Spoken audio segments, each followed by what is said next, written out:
Ahlinya bisa menjelaskan itu. Bagaimana tenaga nuklir bisa membangkitkan listrik, kemudian bisa masuk ke rumah-rumah warga, itu listrik ngalir ke pabrik. Habib Irfan bisa jelasin itu, ahlinya. Itu tuh lengkap. Tapi kita kalau disuruh jelasin itu, liar atau enggak? Liar, saudara. Itu sains yang udah terungkap, yang orang bisa jangkau. Apalagi yang nggak diketahui kecuali oleh Allah Subhanahu. Ente mau ungkap pusing. Kelas kata anak Habib Syed Muhammad, udah nggak usah dibahas yang begitu-begitu tuh, nggak usah dibahas. Bahas yang udah jelas saja, yang Allah sampaikan, yang Rasulullah sampaikan, yang kita dituntut untuk beriman kepada itu. Fanahnu na'taqid, kata Abu Ya, kita yakin Allah Subhanahu wa ta'ala qadir ala dzalik. Kita yakin Allah mampu untuk membuat malaikat Jibril yang rupanya besar tampil dalam bentuk sahabat. Allah mampu atau tidak? Orang kompak, Allah mampu atau tidak? Allah bisa atau tidak? Allah kuasa atau tidak? Kuasa. Assalamualaikum warahmatullahi wabarakatuh.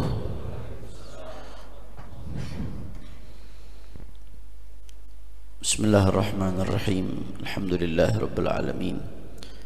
وبه نستعين على أمور الدنيا والدين. اللهم فصل وسلم وبارك وكرم ومجد وعظم على سيدنا وحبيبنا وشفيعنا ونور قلوبنا محمد الفاتح لما أغلق والخاتم لما سبق ناصر الحق بالحق والهادي إلى الصراط المستقيم وعلى آله وصحبه حق قدره ومقداره العظيم يا فتاح يا عليم. أما بعد. Para alim ulama, para asatid, para tuan-tuan guru, para tokoh masyarakat, wabil khusus imam besar kita, guru kita Sayyidil Walid Al-Habib Muhammad Rizq bin Hussein bin Shihab, matta'anallah bituli hayatihi syarifah. Begitu juga ibunda Ummuna Syarifah Fadlun binti Fadl bin Yahya yang saat ini sedang sakit, masih dirawat di rumah sakit. Mudah-mudahan segera diberikan kesembuhan afiah tamah oleh Allah Subhanahu wa taala. Juga guru-guru kita yang hadir di sini, ada Al-Habib Muhammad bin Hussein Al-Attas, Al-Habib Irfan Al-Idrus, Kiai Haji Husnuddin, Kiai Haji Cucun Sunan Nasai, Kiai Haji Asep Agus Sufyan, dan semuanya tidak saya sebutkan satu persatu tanpa mengurangi rasa hormat saya kepada beliau semua. Begitu pula segenap keluarga dari 6 syuhada yang kumpul pada pagi hari ini. Mudah-mudahan semuanya dalam lindungan Allah Subhanahu wa ta'ala. Dan salam penghormatan yang paling istimewa saya hadiahkan kepada hadirin hadirat, muslimin muslimat, mukminin mukminat yang hadir pada pagi hari ini. Semua angkat tangannya, kita minta sama Allah, mudah-mudahan tidaklah kita keluar dari tempat ini kecuali semua dosa kita diampuni oleh Allah. Yang sakit Allah angkat penyakitnya, Allah sehatkan badannya. Semua yang hadir dilapangkan rezekinya, diberkahi kehidupannya, amin ya rabbal ahiba'il kiram. Fakir melanjutkan apa yang dibaca oleh guru kita Buya Kiai Haji Ahmad Qurtubi Jailani, yang juga beliau masih dalam keadaan kurang sehat, belum bisa hadir sampai saat ini. Mudah-mudahan Allah berikan beliau afiyah tamah insyaallah. Qala al-musannifu syaikhu masyayikhina fakhrul hijaz muhaddithul haramain imam ahli sunnati wal jamaati fi asrih Abuya Sayyid Muhammad ibn Alawi ibn Abbas al-Maliki al-Hasani rahimahullahu ta'ala wa nafa'ana bihi fid darain amin. Haqa'iqu tamutu bil bahthi yajri al-bahthu bain al-ulama'i fi haqa'iqa kathiratin min masail al-aqidati mimma lam yukallifna bihi Allah ta'ala. وأنا أرى أن ذلك البحث يذهب بهاء تلك الحقائق وجلالها. ومن ذلك مثلا اختلاف العلماء في رؤية النبي صلى الله عليه وسلم لله سبحانه وتعالى وكيف كانت والخلاف الطويل العريض الدائر بينهم في ذلك الباب فمن قائل رآه بقلبه ومن قائل رآه بعينه وكل يورد دليله ويستنصر له بما لا طائل تحته والذي أراه أن كل ذلك عبث لا فائدة فيه بل ضرره أكبر من نفعه خصوصا إذا سمع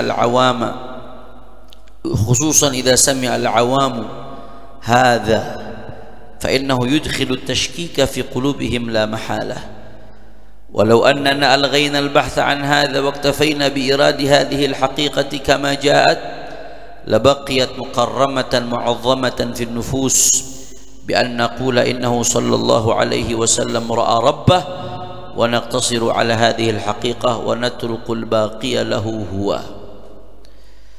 Ahiba'il kiram, di antara pemahaman-pemahaman mafahim yajib an tusahhah, di antara pemahaman-pemahaman yang menurut Syekh Masyayikhina Al-Allamah Al-Muhaddits Al-Mutakallim Abuya Sayyid Muhammad ibn Alawi Al-Maliki, yang menurut beliau perlu diluruskan adalah apa yang terjadi di antara ulama. Ada pembahasan tentang haqa'iq katsira min masailil akidah, hakikat dari beberapa masalah-masalah akidah yang kata beliau sebetulnya Allah nggak menuntut kita untuk tahu hal tersebut, tapi gara-gara dibahas akhirnya malah banyak umat yang jadi bingung masalah-masalah tersebut, padahal Allah nggak nuntut kita buat tahu masalah itu, Rasulullah nggak nuntut kita buat tahu masalah itu. Bahkan beliau Abu Yazid Muhammad bin Ali Al-Maliki mengatakan gara-gara masalah-masalah ini dibahas secara rinci, secara detail sampai kepada hakikat-hakikat yang kita nggak dituntut untuk tahu, akhirnya itu malah menghilangkan kesakralan masalah tersebut, kehaibahan masalah tersebut. Omendalika diantaranya apa diantaranya? Masalah sebagai contoh nih kata Abuya, masalah yang harusnya kalau dibahas secara global aja udah bagus, kalau dibahas rinci akhirnya malah bikin bingung umat dan malah menghilangkan kesakralan masalah tersebut nantinya menurut Abu Yazid Muhammad bin Ali Al-Maliki. Apa kata beliau diantara contohnya? Ikhtilaful ulama fi ru'yatin Nabi sallallahu alaihi wasallam lillahi subhanahu wa ta'ala, perbedaan pendapat ulama di dalam masalah bahwasanya baginda Nabi besar Muhammad sallallahu alaihi wasallam melihat Allah subhanahu wa ta'ala, yaitu ketika Mi'raj. Ini ulama sepakat, Ahlus Sunnah wal Jamaah sepakat bahwasanya Rasulullah melihat Allah subhanahu wa ta'ala, itu jelas. Cuman yang jadi perdebatan di antara ulama ini yang kata Abu Yani yang harusnya nggak perlu dibahas. Apa? Ada yang mengatakan ra'ahu biqalbi. Bagaimana cara Rasulullah melihat Allah Ta'ala? Ada yang mengatakan ra'ahu biqalbi. Rasulullah tuh ngelihat Allah dengan hatinya. Wa min qailin, kata Abu Ya, ada yang mengatakan ra'ahu bi'ainih. Rasulullah sallallahu alaihi wasallam melihat Allah dengan matanya. Wa kullun yuridu dalilahu wa yastansiru lahu bima la ta'ila tahta. Masing-masing yang mengatakan Rasulullah melihat Allah dengan hati, ya, itu apa namanya, ini bukan masalah ini ya, bukan masalah apakah Isra Mi'raj dengan ruh apa dengan jasad, bukan. Kalau itu Ahlus Sunnah wal Jamaah ana rasa sepakat bahwasanya Rasulullah Isra Mi'raj dengan ruh dan jasad. Ini pembahasannya ketika Rasulullah Isra dan Mi'raj, kemudian Rasulullah bertemu dengan Allah subhanahu wa ta'ala, melihat Allah subhanahu wa ta'ala, itu dengan mata ngelihatnya apa dengan hati? Kata Abu Yazid Muhammad yang mengatakan oh ngelihatnya dengan hati, menyebutkan dalil panjang lebar untuk menguatkan pendapatnya itu. Yang mengatakan oh ngelihatnya dengan mata, menyebutkan dalil panjang lebar tentang masalah tersebut bahwasanya Rasulullah melihat Allah Ta'ala dengan mata. Maka di sini Abu Yazid Muhammad bin Ali Al-Maliki mengatakan walladzi arahu anna kulla dzalika abathun la faidata fih bal dararuhu akbaru min naf'ih. Kata Abu Yazid Muhammad bin Al-Maliki, menurut pendapat saya, menurut beliau, walladzi arahu, menurut pendapat saya, anna kulla dzalika abathun la faidata fi, semua itu abas, nggak ada gunanya, la faidata fi. Mau ngapain dibahas-bahas yang seperti itu? Kata beliau, bal dararuhu akbar min naf'ih, bahkan bahayanya lebih besar dari manfaatnya. Saya mau tanya, kita oleh Rasulullah dituntut untuk beriman nggak bahwasanya Rasulullah SAW melihat Allah dengan mata atau dengan hati? Nggak dituntut. Pokoknya kita beriman, ada nas yang mengatakan Rasulullah SAW ketika Isra Mi'raj melihat Allah Subhanahu. Urusan dengan mata apa dengan hati, wallahu a'lam. Kalau udah berkaitan dengan Allah jangan tanya kaif, nggak usah tanya bagaimana. Kalau berkaitan dengan Allah nggak usah bahas bagaimana caranya. Kata Abu ya, dararuhu akbar bin naf'i. Masalah yang seperti itu kalau dibahas secara detail, dibahas secara rinci, apalagi khususan idza sami al awamu hadza, apalagi kalau sampai orang awam dengar pembahasan seperti itu, bukannya bikin imannya makin mantap, fa innahu yudkhilu tashkik fi qulubihim la mahala, malah bikin orang-orang awam malah jadi ragu, malah jadi bingung, malah jadi keblinger. Na'udzubillah min. Kira-kira paham atau tidak? Jelas atau tidak? Nah, saya perlu luruskan di sini ya. Ya, ini Abu Yazid Muhammad bin Al-Maliki bukan berarti nggak menghargai pembahasannya ulama, nggak. Beliau juga ulama, beliau alim kabir, imam ahlus sunnati wal jamaati fi asrih. Bukan berarti beliau nggak menghargai pembahasan yang ada di kitab-kitab, nggak. Tapi kalau ini disajikan, kalau pembahasan ini disajikan, akhirnya tujuan kita ngajar tauhid buat bikin kuat iman atau untuk bikin bingung? Untuk bikin kuat iman. Kalau pembahasan ini disajikan ke masyarakat umum, akhirnya bukannya iman tambah kuat, malah bingung. Sadayana parantos ngartos. Alhamdulillah. Masya Allah. Makanya kata Abu Yazid Muhammad, walau annana alghayna al-bahtha an hadha waqtafayna bi irad hadhihi al-haqiqah kama ja'at labaqiyat mukarramatan mu'azzamatan fin nufus. Kata Abu, ya kalau kita nggak bahas masalah yang seperti ini apalagi di depan umat, cukup kita jelaskan Rasulullah SAW ketika Mi'raj melihat Allah Subhanahu, kemudian dapat perintah sholat dan seterusnya dan seterusnya.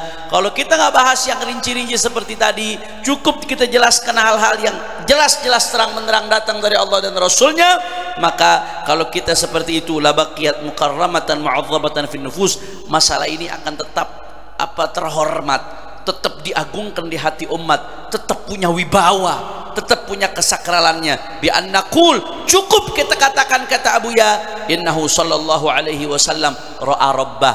Pokoknya kita mengatakan Rasulullah sallallahu alaihi wasallam itu melihat Allah Subhanahu wa taala, wa naqtasir ala hadhihi haqiqah. Berhenti sampai di sini, cukup. Jangan ditanya kaif, cara ngelihatnya seperti apa, dengan mata kepala apa dengan hati, nggak usah masuk situ-situ, cukup. Wa natrukul baqi lahu, sisanya kita serahkan kepada Allah Subhanahu, wallahu a'lam. Kira-kira jelas atau tidak ini? Paham ya? Apalagi di mimbar-mimbar masalah-masalah begitu nggak perlu dibahas. Yang kagak sholat aja masih banyak, masih mau bahas yang begitu, saudara. Jangan, umat nanti bingung. Apalagi di mimbar-mimbar, ashabul manabir nih, hati-hati. Khatibun nas ala qadri uqulihim, khatibun nas ala qadri uqulihim. Kata Sayyidatuna Aisyah, amarana Rasulullah sallallahu alaihi wasallam an nunazzilan nasa manazilahum.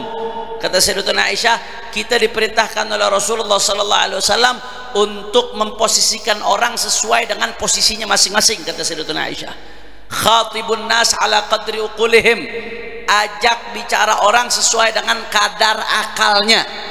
Kalau bahas seperti ini mungkin di kadar yang terbatas sama santri tertutup yang memang sudah dalam ngajinya, untuk sekedar pengetahuan maklumat, untuk sekedar mengorek apa yang ada dalam turas, masih wajar. Tapi kalau di hadapan umum bahas hal-hal seperti ini, bukannya menguatkan iman malah bikin bingung. Ini yang kata Abu Yazid Muhammad bin Al-Maliki, haqa'iq tamutu bil bahats. Pembahasan-pembahasan yang kalau dibahas secara rinci akhirnya malah hilang kesakralannya, hilang kesuciannya. Na'udzubillah min Kira-kira jelas atau tidak? Nah, termasuk ya saya minta maaf. Kadang-kadang ada orang minta maaf ya. Kita Ahlussunnah wal Jamaah percaya dengan karamah. Percaya nggak dengan karamah wali? Percaya nggak dengan karamah wali? Yakin atau tidak? Karamah itu amrun khariqun lil adah, tadhharu ala yadi waliyin lillah subhanahu wa ta'ala. Perkara yang khariqul adah, luar biasa. Kalau ada orang nentang, oh nggak masuk akal, ya kalau masuk akal namanya bukan karamah. Justru karena nggak masuk akal, luar biasa, itu disebut karamah. Tadhharu ala yadi waliyin lillah, yang nampak pada seorang walinya Allah subhanahu. Karamah. Kita Ahlussunnah wal Jamaah yakin karamah. Dalilnya panjang lebar, saya nggak perlu bahas masalah dalil karamah, saudara. Bagaimana di Al-Quran juga diceritakan karamah. Ada cerita Ashabul Kahfi tidur sekian ratus tahun, itu karamah ya ikhwan. Ya ente jangankan 100 tahun, ente coba tidur 20 jam, kalau nggak bangun tidur pusing, badan pegel semua, saudara. Iya, ini Ashabul Kahfi tidur ratusan tahun. Ya, walaupun kita semua ini ada bakat jadi Ashabul Kahfi. Kenapa saya katakan ada bakat? Kita sehari ini tidur 8 jam. Kalau sehari tidur 8 jam, dalam satu hari ada berapa? 24 jam. Andai umur kita 60 tahun, dalam sehari sepertiga hari kita pakai 2 tidur, berarti dalam seumur hidup kita tidur 20 tahun. Ada bakat jadi Ashabul Kahfi, saudara. Cuman bedanya dicicil. Itu cerita Ashabul Kahfi, karamah itu. Cerita Sayyidatuna Maryam, karamah. Ada banyak cerita tentang karamah di Al-Quran. Itu dalil karamah. Karamah itu ada. Wa dalam Ahlussunnah wal Jamaah dikatakan ma yaslu an yakuna mu'jizatan lin nabi yaslu an yakuna karamatan lil wali. Apa-apa yang jadi mukjizat untuk nabi bisa saja untuk menjadi karamahnya wali. Itu bisa, biasa. Adi. Ahlussunnah wal Jamaah meyakini adanya karamah. Cuman kalau di depan orang awam jangan ngumbar cerita karamah. Orang awam makannya kagak sampai, kadang-kadang malah jadi fitnah. Kita ada bacaan nih tentang karamah wali yang luar biasa, apalagi sekarang zaman medsos. Kalau mungkin nama kalangan santri apa karamah yang khawarik yang luar biasa, ya nggak apa-apa diceritakan. Tapi ke orang awam ente ngomong di medsos sekarang, sampai ke berbagai kalangan, sampai ke kalangan yang mungkirin, ke kalangan yang anti maulidin, ke kalangan yang anti ziarah, yang ini, waduh, belum lagi ke kalangan yang benci sama aulia. Akhirnya gara-gara mereka dengar itu karamah, akhirnya mereka jadi ingkar, akhirnya mereka dapat bala. Gara-gara siapa? Gara-gara kita cerita nggak tepat waktunya. Jadi ini hati-hati, khatibun nas ala qadri uqulihim. Kalau ngajak bicara orang sesuai dengan kadar akalnya. Likulli maqamin maqal. Setiap pembicaraan ada tempatnya kapan dibicarakan. Nggak semua pembicaraan itu bisa dibicarakan setiap saat. Makanya Sayyidil Imam Al-Qutb Al-Habib Abdullah bin Muhsin Al-Attas, sahib keramat Empang Bogor. Habib Abdullah bin Muhsin Al-Attas itu ngomong apa? Kata Habib Abdullah bin Muhsin Al-Attas, kutubul alawiyin kabanatil muluk la tu'rad fil aswaq. Kata Habib Abdullah bin Muhsin Al-Attas, itu kitab-kitabnya para wali, al-alawiyin, khususnya dari kalangan alawiyin yang banyak cerita soal karamah apa, itu kabanatil muluk, seperti putri-putri raja. Putri raja la tu'rad fil aswaq. Emang putri raja disodorin di pasar, setiap orang bisa nyentuh, setiap orang bisa ngelihat? Kan enggak. Orang yang bisa nyentuh putri raja siapa? Orang-orang spesial, orang-orang yang punya hubungan khusus dengan raja, orang-orang yang punya ikatan khusus. Itu omongan Habib Abdullah bin Muhsin Al-Attas. Artinya apa? Enggak semua hal itu bisa diumbar, enggak semua hal layak menjadi konsumsi publik. Walaupun kita meyakini yang namanya karamah itu bisa terjadi pada wali, tapi jangan semua karamah langsung diumbar di atas mimbar, semua karamah diceritakan di media sosial, sehingga akhirnya jadi fitnah buat orang-orang yang belum siap untuk nerima. Kira-kira jelas atau tidak? Itu jadi kaidah tuh, khatibun nas ala qadri uqulihim. Ajak bicara orang sesuai dengan kadar akalnya. Alhamdulillah. Kemudian selanjutnya diantara contohnya, kata Abuya, ada pembahasan-pembahasan yang kalau dibahas terlalu detail, itu pembahasan tersebut akhirnya malah bikin umat jadi bingung. Contoh firman Allah Ta'ala, wa kallamallahu Musa taklima. Ketika Nabi Allah Musa diajak bicara oleh Allah Subhanahu wa Ta'ala, ini yang jelas ini menjadi dalil bahwasanya Allah punya sifat kalam, salah satunya.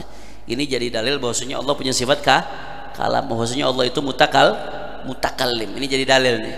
orang-orang sebagian orang Mu'tazilah yang ingkar tentang sifat kalamnya Allah Subhanahu wa taala atau tafasil yang berkaitan dengan sifat kalamnya Allah Subhanahu wa taala. Ada yang baca ayatnya ini harokatnya dirubah sampai-sampai ada ulama ul-qurra yang marah, la yaqra bihadza illa kafir. Dia bacanya bukan kallamallahu Musa taklima, kan kalau Allah marfu' di sini jadi fa'il, berarti kallamallahu Musa taklima, berarti mutakallimnya di sini siapa? Allah. Wa kallamallahu Musa taklima, ini menunjukkan Allah itu mutakallim. Ada sebagian Mu'tazilah di zaman dulu yang bacanya dibalik, wa kallamallaha Musa taklima, Musa jadi fa'il, Allah jadi maf'ul, taklima jadi maf'ul mutlak. Nah, seolah-olah yang ngajak ngomong itu Nabi Allah Musa, Allah nggak punya sifat mutakallim. Waduh, itu sampai-sampai ulama qurra bilang la yaqra bihadza illa kafir. Nggak baca dengan gaya bacaan ini sampai ngerubah-ngerubah harokat gara-gara intisaran li madhabihi, gara-gara pengen ngebenerin madhabnya sampai ngerubah-ngerubah harokat. La yaqra bihadza illa kafir, nggak baca dengan model seperti itu kecuali kafir.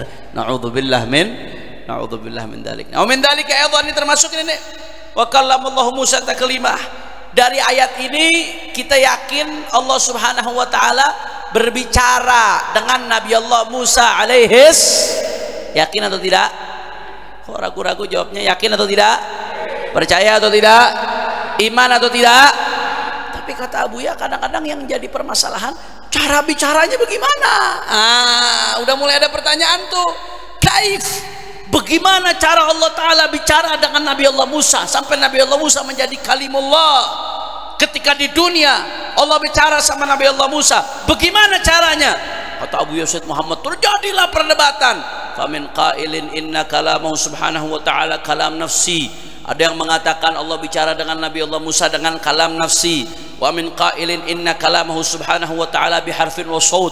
Akhirnya ada ulama yang mengatakan Allah bicara dengan Nabi Musa biharfin wa saut. Ada yang mengatakan lagi riwayat Allah bicara dengan Nabi Allah Musa dengan Allah menciptakan syajarah. Syajarah tersebut nanti mengeluarkan suara berbicara kepada Nabi Allah Musa dan seterusnya dan seterusnya. Perdebatan bagaimana caranya, ini yang jadi muskilah. Yang akhirnya umat bingung sebenarnya caranya bagaimana sih? Padahal kalau udah bicara tentang firman Allah, wa kallamallahu Musa, Allah itu berbicara kepada Nabi Allah Musa, titik, selesai, yakin, iman, karena informasi dari Al-Qur'an. Jangan tanya kaif, jangan tanya bagaimana lagi, udah. Nah, kata Abu Yazid Muhammad bin Ali al-Maliki, wa mas'alatul kalam haqiqatun thabitah. Ya, urusan kalam kita semua sepakat, Allah punya sifat kalam, Allah punya sifat kalam, makanya Allah disebut sebagai mutakallim, haqiqah thabitah la majal inkariha. Ini udah hakiko yang kita sepakati, nggak ada celah sedikit pun untuk kita ingkar bahwasanya Allah punya sifat kalam. Idh huwa la yunafil kamal al ilahi hadza min jiha, karena yang namanya kalam, sifat kalam itu nggak bertentangan dengan kesempurnaan ilahi. Wa min jihatin ukhra, dari sisi lain, anna sifati subhanahu wa ta'ala al warida fil Qur'an yajibul imanu biha wa itsbatuha li'annahu la ya'rifullaha illallah. Di sisi lain, ya, sifat Allah Subhanahu wa taala yang ada di Al-Qur'an wajib kita imanin, wajib kita tetapkan, karena tidak mengenal Allah kecuali Allah Subhanahu wa taala. Kita tahu Allah dari mana? Selain dari dalil akli, juga dari dalil nakli, dari informasi yang Allah sampaikan tentang dirinya sendiri, tentang sifat-sifatnya sendiri, ya ikhwan.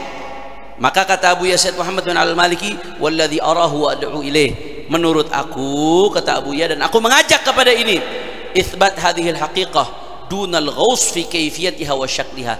Cukup kita berhenti bahwasanya Allah Subhanahu wa taala punya sifat kalam, dan Allah Subhanahu wa taala yukallim Nabi Allah Musa takliman, itu terjadi. Cukup kita berhenti sampai di situ. Fanuthbit lillah Subhanahu wa taala al kalam, kita mengisbat kepada Allah, Allah punya sifat kalam. Wa naqul hadza kalamullah, dan kita sepakat, kita mengatakan itu adalah kalamullah. Wa naqul innahu subhanahu wa ta'ala mutakallim, kita sepakat mengatakan Allah punya sifat mutakallim. Selanjutnya, wa nasrifun nazar amma ba'da dhalik min kaunihi nafsiyan aw ghaira nafsiyin biharfin aw sautin bila harfin wala sautin. Setelah itu urusan pembicaraan Allah dengan Nabi Allah Musa, kita nggak usah bahas lagi ini apakah kalam nafsi, bukan kalam nafsi, apakah biharaf duna haraf atau nggak usah bahas itu panjang lebar. Wa kullu hadza tanattu', kata Abu Ya, lam yatakallam fihi alladhi ja'a bitauhid. Ini semua nggak pernah dibahas oleh Rasulullah sallallahu alaihi wasallam. Kalau Rasulullah nggak pernah bahas ini, Allah Ta'ala nggak pernah nuntut kita buat bahas ini, kenapa kita harus bahas ini pada umat sampai umat akhirnya bingung? Umat nggak dituntut untuk mengimani itu, yang dituntut umat untuk mengimani bahwasanya Allah punya sifat kalam. Kira-kira jelas atau tidak? Faham ya? Nah, jadi sekali lagi saya mau garis bawahi di sini, Abuya bukan berarti nggak menghargai pembahasan yang dibahas oleh ulama. Pembahasan yang dibahas oleh ulama dalam kitab-kitab tauhid itu ada tempatnya pembahasan. Tapi kalau untuk dibahas ke tengah-tengah umat, jangan bahas kepada umat kecuali apa yang bisa dipahami oleh umat. Inni arakum min khalfi. Kemudian ada hadis. Contoh lagi nih yang ketiga. Ada hadis inni arakum min khalfi kama arakum min amami. Kata Rasulullah sallallahu alaihi wasallam, sesungguhnya aku melihat kalian min khalfi dari belakangku, kama arakum min amami, sebagaimana aku melihat kalian dari depanku. Jadi termasuk min khususiyati Sayyidina Muhammad sallallahu alaihi wasallam yang beda dengan manusia lain. Kalau kita ini manusia biasa, kita melihat hanya apa yang ada di depan kita. Kita kalau mau ngelihat ke samping ya kita mesti nengok ke samping. Mau ngelihat ke belakang ya mesti nengok ke belakang, nggak bisa. Kita hanya melihat apa yang ada di hadapan mata kita, di bagian depan dari mata kita. Tapi Rasulullah beda. Rasulullah SAW dalam hadisnya sahih, beliau sendiri mengatakan, aku melihat apa yang ada di belakangku sebagaimana aku melihat apa yang ada di depanku. Shallu ala Rasulillah. Allahumma shalli wa sallim barik alaihi wa ala alihi. Nah, ini udah sepakat kita, ini terjadi pada Rasulullah. Ini sifatnya Rasulullah. Cuman yang jadi masalah, ada yang nanya kaif setelah itu.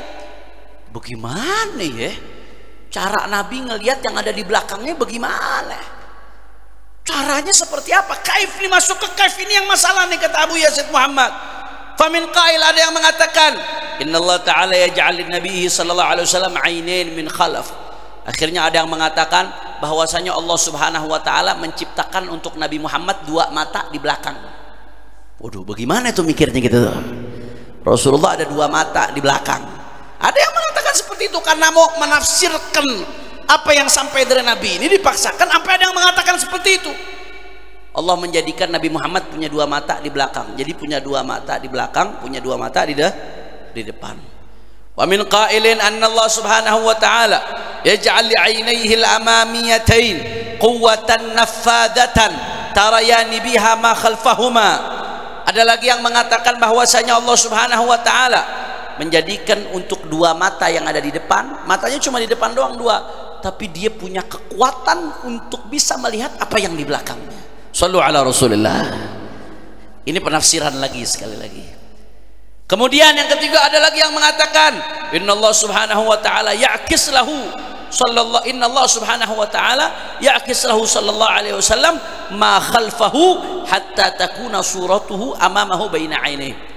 Ada pendapat yang mengatakan bagaimana caranya Rasulullah melihat yang ada di belakangnya sebagaimana melihat di depan. Oh, Allah Subhanahu wa ta'ala memantulkan apa yang ada di belakang Nabi sehingga Nabi melihatnya apa di depan Nabi.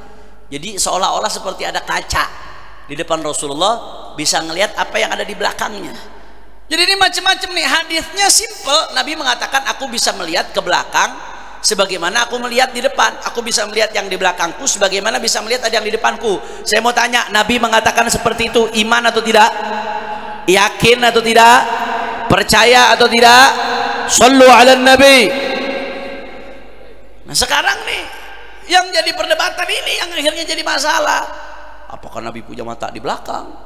Apakah kekuatan mata yang di depan bisa sampai nembus ke belakang? Apakah kemudian Allah Ta'ala memantulkan apa yang ada di belakang sehingga Nabi bisa lihat di depan? Ini perdebatan yang tidak ada dasar dalilnya, cuma sekedar memaksakan saja. Akhirnya kata Abu Yazid Muhammad bin Al-Maliki, wa kullu hadza tanattu'un yukhriju hadhihi al-haqiqata an jamaliha wa raunaqiha wa yud'ifu haibataha wa jalalaha fil qulub. Kata Abu Yazid Muhammad, ini nih yang begini nih tanattu', terlalu maksain, berlebihan. Tanattu' kata Abu Ya, yukhriju hadhil haqiqah, akhirnya mengeluarkan hakikat ini bahwasanya Nabi bisa ngelihat di belakang yang harusnya indah, sakral, haibah. Akhirnya gara-gara terlalu dibahas seperti ini, ya akhirnya keluar dari keindahannya, keluar dari pesonanya. Akhirnya orang jadi ngebayangin Nabi punya mata di belakang palanya. Kan akhirnya jadi bingung orang. Ini malah menghilangkan kesakralan masalah tersebut, kata Abu Ya. dan melemahkan haibah dan keagungan masalah tersebut di hati. Maka kata Abu Yazid Muhammad bin Al-Maliki, cukup kita yakini Rasulullah sallallahu alaihi wasallam yara min khalfih kama yara min amamih. Rasulullah itu bisa melihat di belakangnya sebagaimana bisa melihat apa yang di depannya. Fahiya haqiqatun thabitah akhbara biha bi nafsihi fi ma sahha anhu fala majala li inkariha. Ini adalah hakikat. Rasulullah bisa melihat di belakang apa sebagaimana bisa melihat yang di depan. Itu adalah hakikah yang thabitah. Ada realita yang tidak bisa diingkari karena langsung datang dari baginda Nabi besar Muhammad. Tapi kata Abu Yazid Muhammad Malik, cukup kita yakini seperti itu, nggak usah pakai terlalu nanya bagaimana caranya, akhirnya dipaksa-paksakan. Itu yang bikin umat jadi bingung. Sadayana parantos ngartos alhamdulillah. Satu lagi contoh dikasih Abu Yazid Muhammad, Jibril yatamatsalu rajulan. Kata Abu Yazid Muhammad bin Al-Maliki, di antara contohnya malaikat Jibril. Malaikat Jibril ini dalam banyak riwayat disebutkan tampil di hadapan Rasulullah SAW dalam bentuk sahabah. Dihyah bin Khalifah Al-Kalbi. Ada sahabat namanya Dihyah bin Khalifah Al-Kalbi. Dihyah Al-Kalbi ini termasuk sahabat yang paling ganteng. Min ahsani ashabi Rasulullah SAW wajhan. Termasuk sahabat Rasulullah SAW yang paling ganteng. Nah, malaikat Jibril alaihi salam beberapa kali tampil di hadapan Rasulullah SAW, yaitu seperti sahabat Dihyah Al-Kalbi. Nah, ini jadi pertanyaan nih. Padahal malaikat Jibril itu dalam riwayat Ibn Mas'ud yang diriwayatkan dalam Musnad Imam Ahmad dan isnaduhu sahih wa rawal Bukhari wa Muslim ba'dahu, sebagian diriwayatkan oleh Imam Bukhari. Ya. Dalam riwayat Imam bin Mas'ud, Rasulullah sallallahu alaihi wasallam, kok enggak ada yang sholawat nih?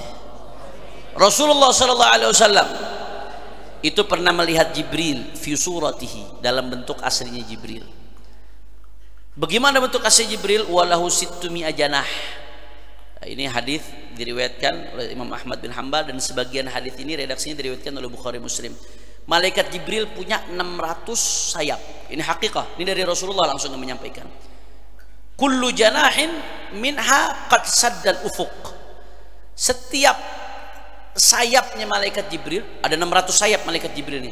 Gambaran aslinya Jibril, bentuk aslinya. Setiap sayap malaikat Jibril qad saddal ufuq. Itu besarnya menutupi ufuk. Ufuk yang kita lihat sepanjang mata memandang itu tertutup dengan sayapnya, satu sayapnya malaikat Jibril. Belum sayap-sayap lain, masih ada 600 sayap lainnya. Yasqutu min janahihi min at-tahawil wad-durri wal yaqut mallahu bihi alima. Sampai di situ. Yang saya mau garis bawahi di sini, dalam sebuah hadis Rasulullah menyampaikan informasi betapa besarnya wujud malaikat Jibril yang asli. Punya 600 sayap. Masing-masing sayapnya kalau dikepakkan oleh malaikat Jibril itu menutupi ufuk. Itu besar atau tidak tuh? Gede banget itu, saudara. Nah, sekarang pertanyaannya, Jibril yatamatsal rajulan. Jibril tampil di hadapan Rasulullah beberapa kali dalam bentuk sahabat Dihyah Al-Kalbi. Pertanyaannya, Jibril yang segitu gedenya bagaimana kok bisa tampil dalam bentuk yang begitu kecil, satu orang manusia sahabat? Wah, di sini nih kata Abu Yazid Muhammad bin Al-Maliki, famin qail, ada yang mengatakan innallaha yufni zaida min khalqih. Allah Subhanahu wa taala menghilangkan yang lebih dari tubuhnya malaikat Jibril. Jadi malaikat Jibril kan aslinya gede. Begitu tampil di hadapan Nabi, Allah Ta'ala hilangkan sisanya, disisain hanya seukuran itu sahabat Dihyah Al-Kalbi. Pusing apa nggak dengarnya nih? Ya Allah mampu, tapi kan Nabi nggak jelasin ke situ. Kemudian famin qailin innallaha yufni innahu yandhammu ba'dahu ila ba'd hatta yasir saghiran. Ada pendapat yang mengatakan malaikat Jibril yandhammu ba'dahu ila ba'dhan hatta yusbih saghiran. Malaikat Jibril ini dipres dari ukuran yang besar, 600 sayap, satu sayapnya menutupi ufuk, dipres sampai jadi kecil. Masing-masing bagiannya yamdom ba'duhu ila ba'd, menyatu bagiannya dengan bagian yang lain, ngepres jadi saudara. Ini makin liar lagi nih pusing. Saya mau tanya, kira-kira kalau orang pembahasan seperti ini dibahas ke orang awam, kacau atau tidak? Kacau atau tidak? Akhirnya masalah malaikat Jibril yang yatasawwar bi surat as-sahabi Dihya al-Kalbi, ini yang jelas-jelas sabit dari Nabi, malah orang akhirnya jadi bingung. Bagaimana kok ada riwayat Jibril besar, kemudian Jibril tampil seperti seorang sahabat? Makanya kata Abu Yazid Muhammad bin Ali al-Maliki, walladzi arahu, menurut saya, kata Abu Ya, anna kulla dzalika abath. Kata Abu Ya, semua pembahasan itu sia-sia, abath. Ngapain dibahas, nggak ada gunanya. Wa annal bahtha fihi ta'abun la faidata fihi. Kata Abu Ya, ngebahas masalah yang seperti itu ta'abun la faidata fihi, capek yang nggak ada faedahnya. Kita nggak dituntut oleh Allah untuk tahu bagaimana caranya Jibril berubah bentuk, saudara. Kita nggak dituntut oleh Allah. Kadang-kadang anak gini aja deh, nggak usah pusing-pusing. Ini kita pakai HP, alhamdulillah sekarang serba enak. Ya, orang di luar negeri jarak jauh bisa video call, kita bisa pakai, alhamdulillah. Saya pengen tanya, bagaimana caranya itu gambar yang bergerak dalam waktu yang sama bisa tampil di layar ente? Kabel kagak ada. Kalau disuruh jelasin, pusing apa enggak? Itu yang sehari-hari kita hadepin. Ente disuruh jelasin, Allah, pusing ente. Andai kata semua pakai HP, pemakai HP, pengguna HP berusaha menjelaskan itu, kagak ada orang pakai HP ya saudara. Pusing. Itu urusan sains yang sudah terungkap, apalagi urusan gaib yang nggak terungkap. Ahlinya bisa menjelaskan itu. Ahlinya bisa menjelaskan itu. Bagaimana tenaga nuklir bisa membangkitkan listrik, kemudian bisa masuk ke rumah-rumah warga, itu listrik ngalir ke pabrik. Habib Irfan bisa jelasin itu, ahlinya. Itu terungkap. Tapi kita kalau disuruh jelasin itu, liar atau enggak? Liar, saudara. Itu sains yang udah terungkap, yang orang bisa jangkau, apalagi yang nggak diketahui kecuali oleh Allah Subhanahu. Ente mau ungkap, pusing. Kelas kata Nabi Muhammad Muhammad, udah nggak usah dibahas yang begitu-begitu tuh, nggak usah dibahas. Bahas yang udah jelas saja, yang Allah sampaikan, yang Rasulullah sampaikan, yang kita dituntut untuk beriman kepada itu. Fa nahnu na'taqid, kata Abu Ya, kita yakin Allah Subhanahu wa taala qadir ala dzalik. Kita yakin Allah mampu untuk membuat malaikat Jibril yang rupanya besar tampil dalam bentuk sahabat. Allah mampu atau tidak? Orang kompak, Allah mampu atau tidak? Allah bisa atau tidak? Allah kuasa atau tidak? Kuasa. Wa anna hadza waqi'un musyahad. Kita yakin Allah mampu. Wa anna hadza waqi'un musyahad, dan kita meyakini bahwasanya ini terjadi, dan itu disaksikan oleh Rasulullah sallallahu alaihi wasallam. Nah, itu disaksikan. Faqad ra'ahu katsirun minas sahabah ala tilka surah. Bahkan banyak sahabat yang ngelihat malaikat Jibril bukan dalam bentuk aslinya, tapi dalam bentuk surah Dihya al-Kalbi. Wa nahnu la yahummuna ma'rifatu tariqa allati yatim biha tamatsul tilka surah tilkal malak tamatsulul malaki bi surati rajul. Wa nahnu la yahummuna ma'rifatu tariqati allati yatimmu biha tamatsulul malaki bi surati rajulin. Bukan urusan kita, kata Abu Ya. Bukan urusan kita buat tahu bagaimana caranya malaikat Jibril yang begitu gede bisa tampil dalam bentuk sahabat. Itu bukan urusan kita, kata Abu Ya. Mau ngapain ente bahas detail-detail yang begitu? Maka wanadu ikhwanana min tulabil ilm, maka aku mengajak saudara-saudara kita dari tulabul ilm ila iradi hadhil haqiqah, untuk kita tampilkan hakikat ini duna ta'arud lima wara'aha min khilafat, tanpa harus kita membahas khilafat di balik itu, perbedaan pendapat, bagaimana caranya begini, caranya begitu, enggak usah kita bahas. Litabqa jarilatan azimatan fin nufus, supaya tetap masalah ini sakral, supaya tetap masalah ini agung, supaya tetap masalah ini punya haibahnya, karena ini masuk dalam kudrat dan iradat Allah Subhanahu. Kira-kira jelas atau tidak? Sadayana parantos ngartos, alhamdulillah. Maka sekali lagi saya tegaskan, ini minal mafahim allati yajib an tusahhah, termasuk pemahaman yang menurut Abu Yazid Muhammad perlu diluruskan. Kita dalam mengajar, ya ikhwan, dalam mengajarkan ke umat, taqdimul aham alal muhim, dahulukan yang lebih penting dari yang penting. Yang penting bagus, semua ilmu penting. Saya mau tanya, ini kitabnya segini banyak nih, di perpustakaan. Ini baru satu perpustakaan imam besar. Ada lagi yang kedua di Sora di Wisma perpustakaan. Besarnya hampir-hampir segini. Ada lagi yang satu lagi di Gazebo. Ada lagi di Petamburan gede juga. Ada lagi di Sentul ada 5. Ini kitab segini banyak, puluhan ribu kitab. Saya mau tanya, ini ilmu semuanya. Penting atau tidak? Penting atau tidak?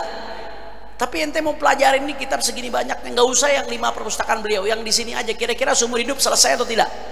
Ngapalin Jurumiyah aja gak hafal-hafal ente. Ngaji mafahim nih udah berapa tahun nih kagak selesai-selesai. Maka diantara semua yang penting takdimul aham alal muhim. Ambil yang lebih penting dari yang penting. Yang tadi ya, jangan cucu Nasai singgung ya. Yang paling penting apa? 3 itu tadi, ilmu akidah, ilmu fikih, ilmu tasawuf yang wajib diketahui oleh masing-masing sebagai seorang muslim. Itu dulu yang diajarin. Jangan tebok belum bener udah bahas hakikat-hakikat. Akhirnya pulang dari situ bukannya makin yakin kepada Allah, maka malah akhirnya jadi ragu. Malah malah muter-muter. Na'udzubillah min. Nah, maka dalam kita belajar ngedidik umat, ngedidik santri, ngedidik apapun, kita gedimul aham alal muhim. Beliau Abu Yazid Muhammad bin Ali sekali lagi bukan berarti meremehkan pembahasan-pembahasan yang dibahas ulama lah. Beliau sangat menghormati ulama, adab beliau kepada ulama luar biasa. Tapi beliau pengen mengajarkan kepada kita mana yang layak untuk disajikan kepada umat, mana yang nggak perlu disajikan kepada umat, karena justru bisa bikin rancu di tengah umat. Dan jangan lupa mana yang al-aham alal muhim, mana yang lebih penting dari yang penting untuk difahami oleh umatnya baginda Nabi besar Muhammad Sallallahu Alaihi Wasallam. Ini saja yang saya sampaikan. Mudah-mudahan yang sedikit ini bisa bermanfaat. Dan saya sebelum menutup, saya mau ajak semua dari sini kita sama-sama baca sholawat bil qulub. Kita niatkan untuk kesembuhan Asy-Syarifah Fadlun binti Fadil bin Yahya Umman al-Mahbubah yang saat ini masih terbaring sakit di rumah sakit, dan semua keluarga kita yang sakit, orang-orang tua kita yang sakit, mudah-mudahan Allah angkat penyakitnya insyaallah. Wabil khusus Syarifah Umman Fadlun binti Fadil bin Yahya, Allah sembuhkan penyakitnya insyaallah. Allah panjangkan umurnya fi khairin wa lutfin wa afiyah. Ala hadhihi niyyah al-Fatihah. A'udzu billahi minasyaitonir rajim. Bismillahirrahmanirrahim. Alhamdulillahi rabbil alamin. Arrahmanir rahim. Maliki yaumiddin. Iyyaka na'budu wa iyyaka nasta'in. Ihdinas siratal mustaqim. صراط الذين أنعمت عليهم غير المغضوب عليهم ولا الضالين. اللهم صل على محمد طب القلوب ودواها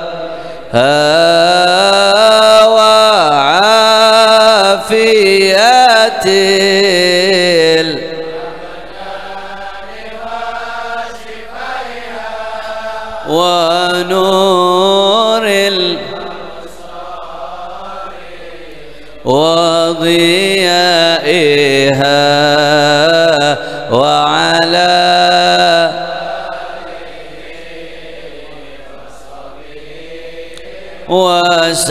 وسلم. اللهم صل على يا الله يا رب ببركة الصلاة على النبي طب القلوب اشفيها شفاء تاما يا رب. رب الناس أذهب الباس اشفي أنت الشافي وعافي أنت المعافي. اشفيها شفاء تاما يا الله لا يغادر سقما ولا ألما.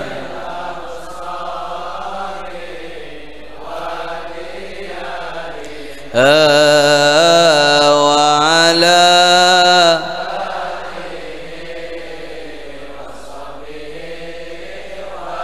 salim sekali lagi. Allah li ala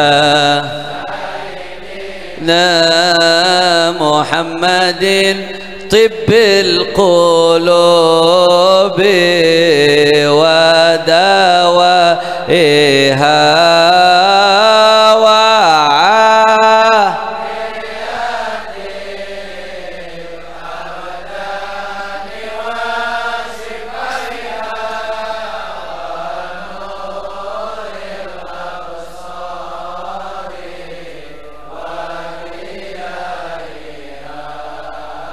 wa ala